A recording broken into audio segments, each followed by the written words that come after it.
ඔන්න මම පාදුක්කේ රොහාන් අපේ Facebook යාළුවයි ගෙදර ආවහම දැක්ක තව ගහක්. මේ ගහ තමයි ඔය කටකළු බෝවිටියා කියන්නේ. මේක ඇත්තටම වෙල්වෙට් වගේ කොලේ හරිම soft. මේක ගොඩාක් ඉන්වේසිව්. සිංහරාජේ ඉන්න කාලේ මේකේ ගෙඩි කනවා අපි. කටකළු වෙනවා. ඔය අපේ එන්ඩමික් කුරුල්ලෝ ඉන්නවනේ ස්පොට් වින් ත්‍රෂ් වගේ එක තිත්පිය තිරාසික ඒගොල්ලන් එහෙම හරිය ආසයි මේ ගස් වලට. හැබැයි මේක තිබ්බොත් නම් මුළු වත්තම ඉවර වෙන තරමට බෝ වෙනවා.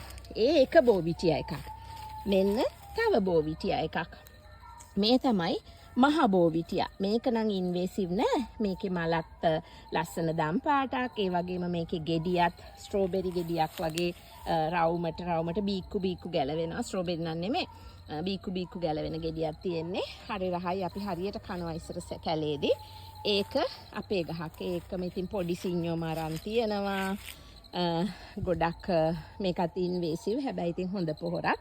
ඉතින් ලස්සන වත්තක්. අපි ගොඩක් ಜಾති අද මේකේ බලනවා.